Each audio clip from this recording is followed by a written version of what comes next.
Other than the obvious, just stats-wise, you drove the ball better today. What specifically was different from the first 2 rounds? I drove the ball. I mean, if you look at my stats the first couple of days, I mean, I gained over half a stroke on the field the first 2 days, so I didn't feel like I drove the ball that badly. I had a couple of destructive approach shots yesterday, which cost me a little bit. I putted well. Yeah, I just got off to poor starts the first couple of days, and then was sort of trying to claw my way back. And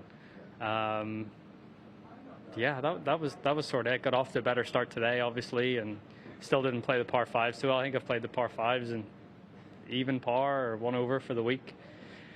So you start to play those a bit better, and the score all of a sudden goes from whatever I'm at 6 under to double digits at least, and you're in the golf tournament. So.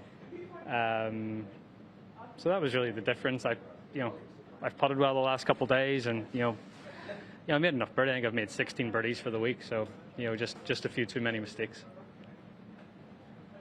Save par on 6. Save par on 6. Yeah, I'm going to lay up on par fives. I think I do better when I lay up on par fives. Every time because every time I try and go for one, I make it best a par, and obviously. What did you have in for an iron there? It's just 4 iron. Okay. Yeah, it goes back. I did this in 2014 a lot. I'd put it in position on the fairway, and I'd be thinking 3, and I'd make 5 or 6, and I feel like I'm sort of doing that again. So it's almost like just don't be too greedy. Play for your 4. Just missing it. I think as well. The thing is with how some of the green complexes are on par fives, especially because it's a par 5 green, you miss it on the wrong side, and it's just scrambled. It's really tough, So. Oddball question for you, but when you think of the history of the Ryder Cup, what do you consider one of the greatest shots ever?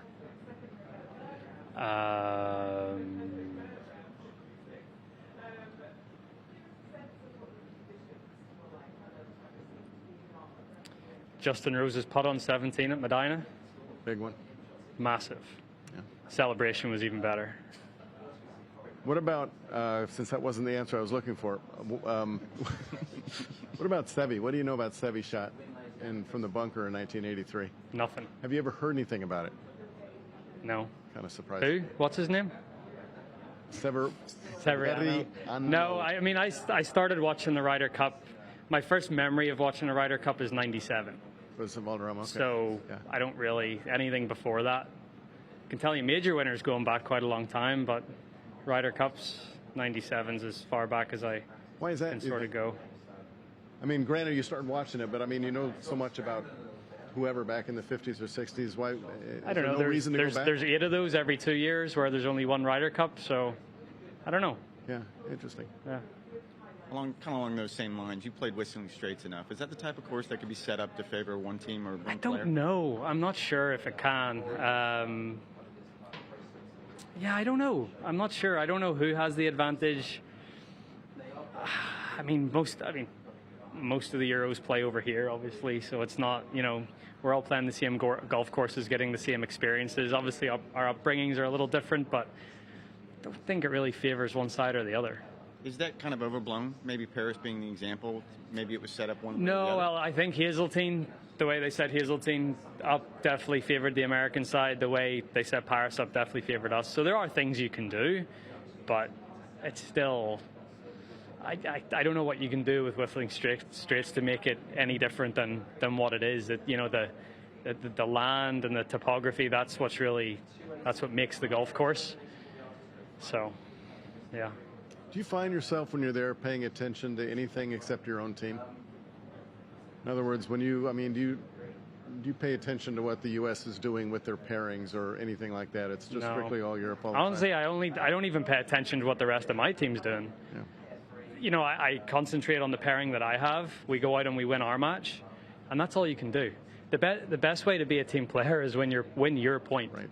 I'm not, sounds a little selfish. Then you can go and cheer on the guys as much as you can. But if you want to be a real team player, go out there and win your point.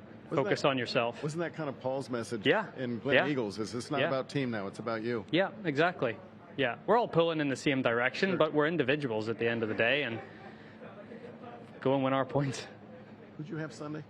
What's Glen that? Eagles. Who did you have Sunday? I'm trying to remember. Glen Eagles. Your first off Ricky. against Ricky. That's right. Ricky. Paul give you any special message that night, or just go win your Go play? out and lead. Yeah. Put blue on the board early and let the boys see that.